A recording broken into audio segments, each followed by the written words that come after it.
Antigamente a construção de casas era feita recorrendo ao aproveitamento de materiais existentes no local.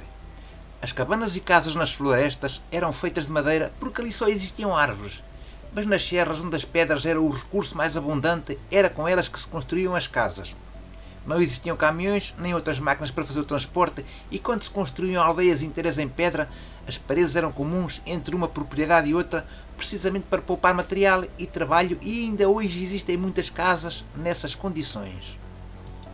Esse aproveitamento dos materiais existentes nos locais da construção chegava ao ponto de se aproveitarem rochas inteiras, fazendo-se a casa no meio ou por debaixo de enormes penedos, utilizando-se a sua configuração geológica para desse modo os aproveitar como paredes ou telhados dessas habitações. Algumas dessas casas, construídas em sítios isolados, em plena serra, têm por detrás um motivo e até uma história, como esta que estamos a ver agora, denominada por Casa da Fraga. A Casa da Fraga, situada nas Penhas Douradas, Serra da Estrela, é uma dessas construções em que existia um motivo real e bem justificado para a sua construção num local isolado e em altitude, devido aos ares saudáveis que se respiram por essas bandas. Em finais do século XIX, no tempo em que esses bons ares eram recomendados aos tuberculosos, quando na Serra da Estrela ainda não se faziam passeios, mas sim expedições científicas, o escalabitano Alfredo César Henriques seguiu a recomendação do médico Sousa Martins, tendo-se instalado nas Penhas Douradas, Serra da Estrela. César Henriques construiu a Casa da Fraga e aí permaneceu durante 2 anos para se tratar da tísica pulmonar, estando a melhoria do seu estado de saúde na origem das restantes construções que se encontram nas redondezas e que passaram a constituir a estância de montanha das Penhas Douradas.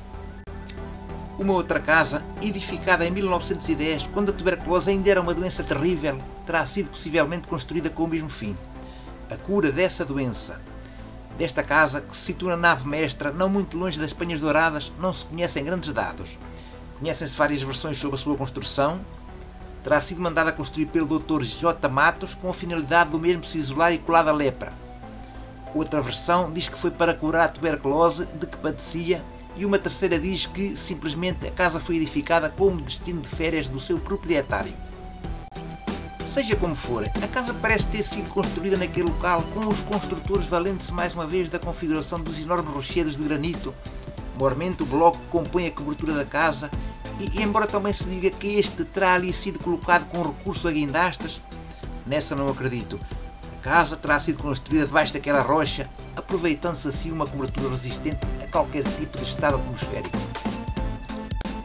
Esta casa, apesar de ser conhecida como a Casa do Juiz, ela tem um nome e este encontra-se gravado na pedra por cima da porta: Barca Herminius.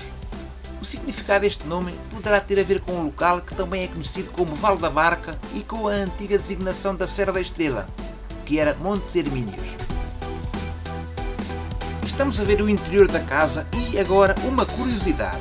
O acesso a esta casa pelo lado poente é feito através de uma fenda nas rochas e para chegar à entrada da casa tem que se passar precisamente por cima da enorme rocha que compõe a cobertura da casa.